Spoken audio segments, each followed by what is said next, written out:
It's Classic 93.1, classic hits of the 70s and 80s. I am Paul Boris in for Tom Romano, and on the phone right now, I have the keyboardist. I almost said guitarist. I don't know why I did that, but it's Lawrence Gowan of Styx. How you doing, man? He does many things. I'm doing very well, Paul. How are you? Oh, I'm fantastic. Very excited to talk to you because the last time I saw you guys, I was actually in Anchorage, Alaska, of all places. It was 2004. You guys played the State Fair, and I believe that's where you kicked off your tour that year. That is correct. And actually, coincidentally, that you even mentioned that, we just played that fair just about 4 days ago. Wow, did you? Yeah, and that's the first time we've been back since then. So you're the first person that ever mentioned that. But what a great crowd that was! Isn't it? Wait, I remember that because in 2000, was it rainy this time again, or did you get sun? Oh no, we had a clear night this time. It was. So we actually saw how big the crowd was. The last time it was like, whatever it was, several thousand people, but huddled under a multitude of umbrellas. It was kind of neat because, you saw everybody, they were all muddy and everything. They didn't care. That's what I was so impressed. Oh, it was great. It was absolutely great. And so we couldn't wait to get back there, but it took us 7 or 8 years to actually finally return. And this time we got to see their faces, and just what a beautiful place that is. Isn't it, though? Well, Northern California here isn't too shabby either. How often do you guys generally find yourself in Northern California, say outside of the Bay Area?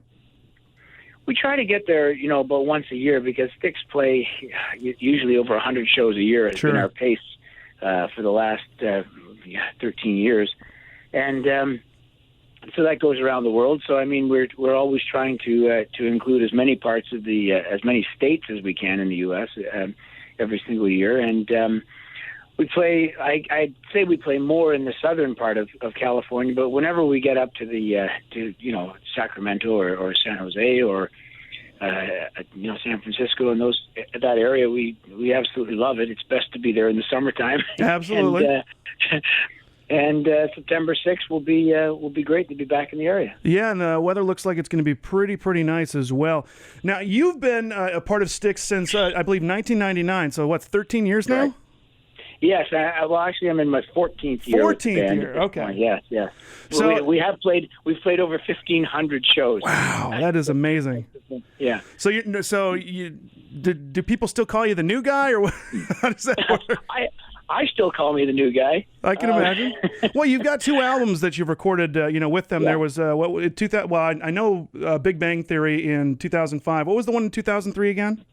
That was called Cyclorama. That's right. Yeah. That's right. Cyclorama. So we've done a couple of studio records. We've done several live records. Yeah, I saw the live ones. I got a couple of those, like the symphony one. Yeah, the symphony one was tremendous with the Contemporary Youth Orchestra. Mm-hmm. And we just did a DVD this year where we played. Well, we just released it this year. It was recorded last year in Memphis, where we played the entire Grand Illusion and the entire Pieces of 8 album back to back. Wow! In a live show, and that's a whole other dimension to the band, just to be able to do that and do that with all the screen content and everything. And so that's another whole presentation that we were able to put together.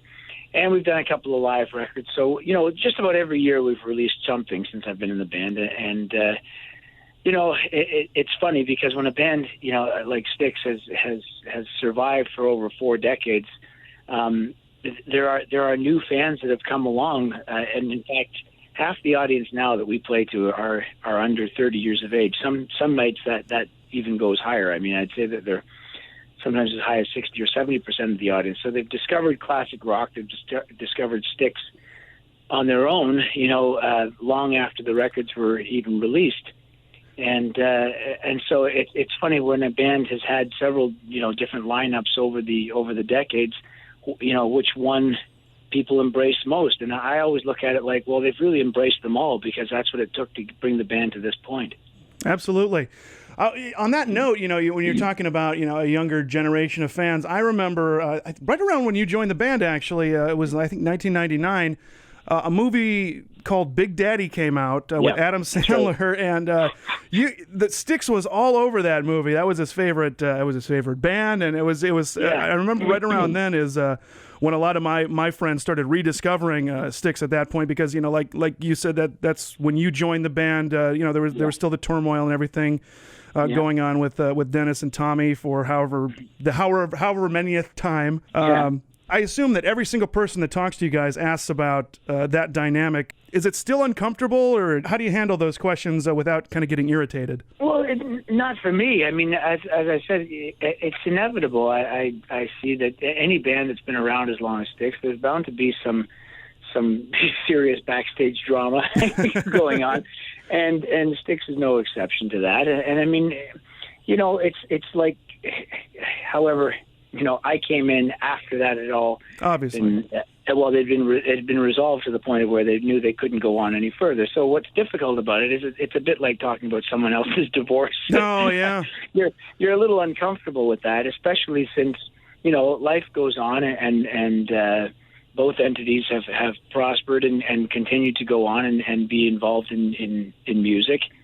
And it just so happens that, the spirit of the band is what is most important. And, JY, Tommy, and Chuck had come to a crossroads where they felt that in order to continue what this band was, their vision of the band, they felt it was time to make a change, and so they brought me in. So, I mean, it's only uncomfortable in that I'm commenting on something that preceded my involvement in it. But since then, it's like I look at it like, well, man, it's great that this band had so many fantastic members before I joined, because I'm definitely on the shoulders of some great stuff here, and all I have to do is continue to do whatever I can to help elevate the band to the next, until its next crisis. The next crisis. I love that. That's great. Well, I didn't know this, and tell me, since it is Wikipedia, it's very possible that it's not true. Tommy actually kind of discovered you because, well, not discovered necessarily, but what kind of got him to ask you to join the band was you opened for Styx in, what was it, 96, I think? Yeah, it was in 1997, and the way that was one of these kind of Hollywood nights, because in Canada, people in America aren't aware, but in Canada, I had a long solo career. Mm-hmm. I had 6 studio albums, 2 live albums, and a greatest hits album, and among those, 4 of them were platinum, and 3 were gold, and that gold single, and 6 #1 songs. So I had a long career in Canada. But it was during the era when you could get caught the specifics of a record contract could catch you in a situation which is what I got caught in, where I couldn't get my records released in the United States, and so it was a frustration, but it was one that I learned to live with, and I still did very well as a solo artist, and I'd played all the big arenas in Canada where Styx had played, and our tours had crossed in the past.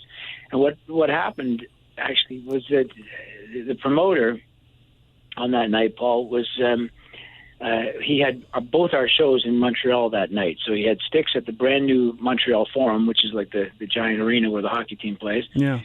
And I was playing at a theater. There was about a 1,200-seat theater called the St. Lawrence Theater down the road. And the promoter, Donald K. Donald is his name, he said, we need about another 1,000 seats to fill the new Montreal Forum. Would you consider, I'll honor the tickets from your show, and you open the show for Styx.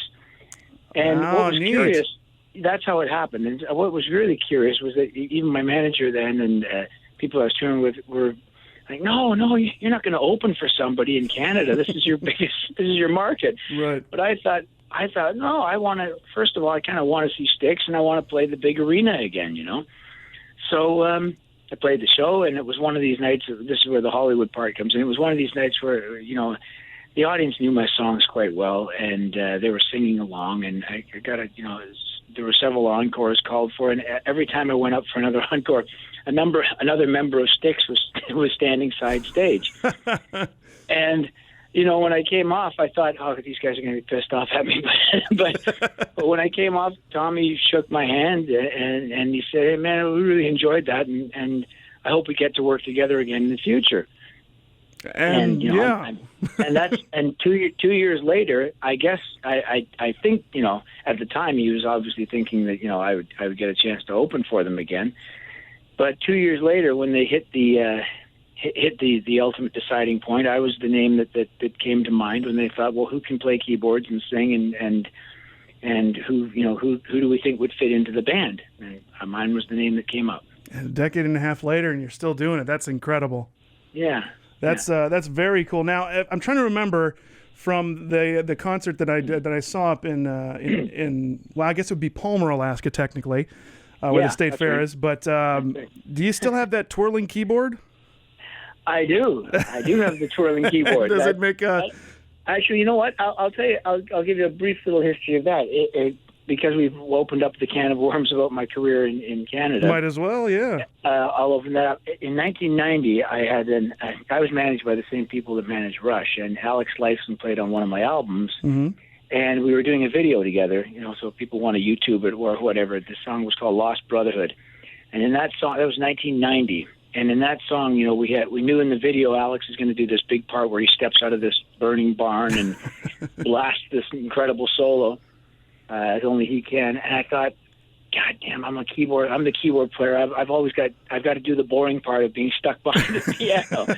And it dawned on me that well, why don't I come up with something similar to what, Keith Emerson or particularly Emerson, he used to have one that actually could do somersaults like piano. And I thought, what if my keyboard could actually spin? Then I could at least engage the audience a little bit more like the guitar players can. And so we came up with that stainless steel spinning keyboard, and it's in that video, and that's the same one that I use with Styx each and every night. So that was the genesis of the spinning keyboard, and it's kind of a trademark thing that I kind of have to do. No, and like I said, it's fantastic, and it fits the more theatrical parts of the Styx show. On that note, like you said, you kind of came into the band. You had all these great numbers and hits, and there's the concept albums and everything. What's your favorite thing to play of Styx while you're on the show there? Well, that's something that shifts a lot, because it depends on where we are during the year, et cetera. I mean, getting to play the full Pieces of 8 album from top to bottom, I mean, right from Great White Hope with JY starting that right to Aku Aku, that was a hell of a challenge as a keyboard player. I bet. And vocally tough and songs that, aren't the most familiar songs as far as radio play goes, but some of which had become people's favorites over the years. Songs like, the title track, Pieces of 8, or I'm Okay. I particularly like that instrumental piece at the end, Aku Aku, and I think Great White Hope is actually the best JY song of all, and yet that wasn't a single, so people wouldn't identify it as quickly as maybe they would in Miss America or one of those other pieces, Snowblind, for example. But that whole album was tremendous. Now, the shorter answer to that question is that I love playing Renegade, even though I don't sing that song. It always comes towards the end of the night, and wherever we're playing, if it's in Japan or if it's in Sweden or if it's in America, the audience, it's the great leveler. The audience is in such a state of joy by the time we get to Renegade, and just the way they react to it. I get to observe that one more because Tommy's singing obviously the bulk of the lead in that, other than the harmony parts that kick off the song. And that's kind of the moment every single night when I realize, God, I was really lucky to be included in this and be part of it to this day, and to have continued to build it, every year, where it seems to get a greater and greater critical mass that love the band. So that's why Renegade always seems to. It seems to be a moment when I really feel the impact the band has had. So you're not giving away that you're going to end with Renegade, is that what you're saying? I'd never give that away at all. No, but if we do, you heard it here first. There we go. Excellent. Well, and maybe that's just a regular set encore. Who knows what's going to happen? We're really looking forward to the show. Thunder Valley Casino Resort. They have their outdoor concert series in the summer. September 6th is when Styx going to be there. Lawrence, I appreciate you talking with me today. If you had one thing to say to anybody that's listening right now about why they should come see the Styx show, what would it be? Well, I think it would be that we have so many repeat offenders, we call them, people who continually come back to Styx shows, and it seems that once you've seen one, you're going to want to come see the band again and again. And so I think that's the best testimonial I have. And the fact that I stand on one side of the stage, and often during the show on that spinning keyboard, I get to look across the stage and see what's going on. It's an extremely entertaining band because I'm even entertained by them, and I'm part of it. Yeah, so you're on stage. I'm on stage, and so I it's without any reservation that I say that if people come and see a Styx show, I kind of guarantee, well, I'm not going to put any money behind it, but I kind of guarantee that you'll want to come and see the band again. It's very uplifting. Everything great about a rock show happens at an epic Styx event. He's absolutely right, and so we'll see you out there. Let's see, Thursday is God. You're in Wisconsin right now. You were in Alaska. What you said 2 days ago? 4 days ago. 4 days ago. Yeah. I don't know how you don't have the world's worst bus or jet or whatever kind of lag. So congratulations. I guess practice makes perfect. We live in all time zones all the time. All right. Thank you so much, Lawrence. Nice talking to you, Paul. All right. Bye-bye. Cheers.